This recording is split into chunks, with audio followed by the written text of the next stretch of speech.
Thank you.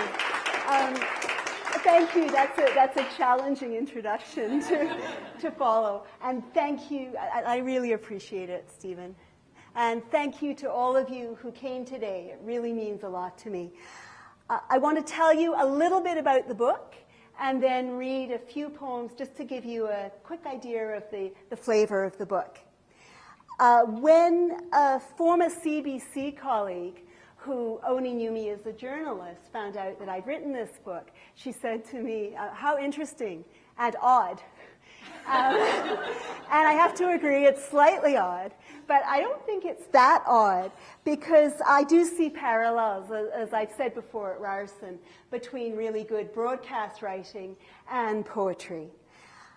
Sometimes when you look at a TV script on the page, and many of you here will know that, it does look like poetry. And in our classes, we talk about the clear and concise writing that has parallels, of course, in some poetry.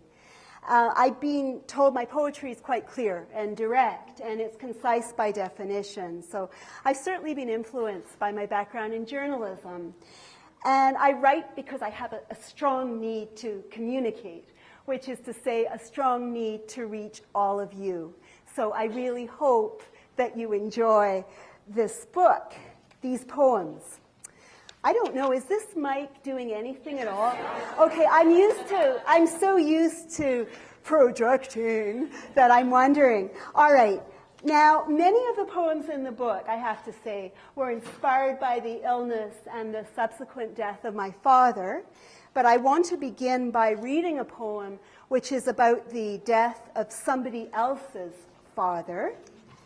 And the first poem I want to read is called The Suicide. And because I'm coming to this late in life, I have to put these on. Okay, well, thank you. Okay. The Suicide. When your father kills himself on your 12th birthday, it's not your fault.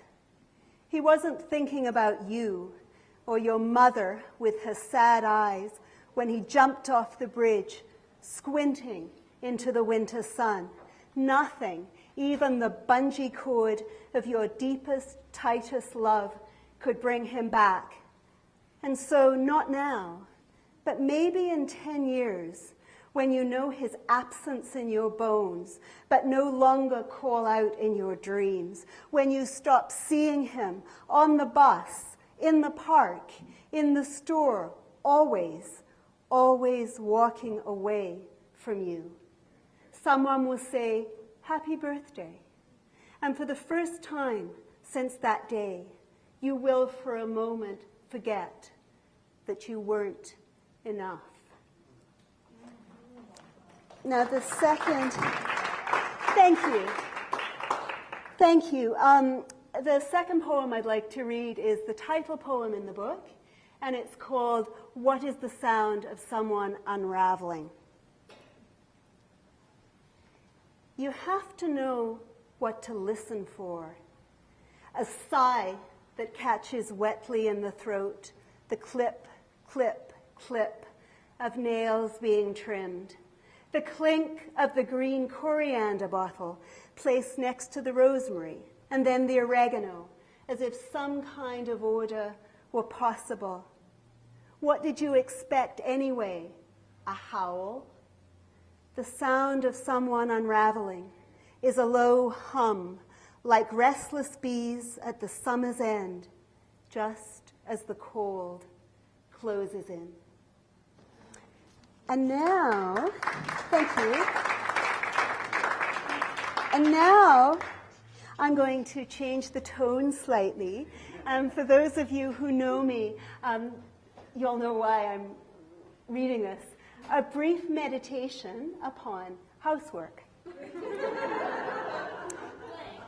Nature abhors a vacuum, and so do I. And a dust cloth and a broom, I swear I abhor them all. Okay, thank you.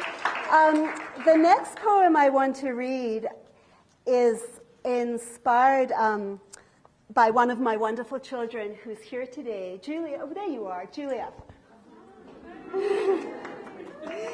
And her brother is away writing midterms. This is a poem about the first time I saw Julia. And it's called Ultrasound of My Daughter. And I have to tell you, I have a wonderfully tolerant daughter who allows me to write poems about her and even read them in public. So, Ultrasound of My Daughter. Your dark heart pulsing like a tar bubble in the heat. Your perfect fingers reaching for something just beyond your grasp. You are more naked than you'll ever be again. You unfurl slowly on the small gray screen. You are a cloudy constellation laced with moons and stars. I gaze through you to the blood washing through your veins. You begin by having no secrets. Too soon, you will grow opaque.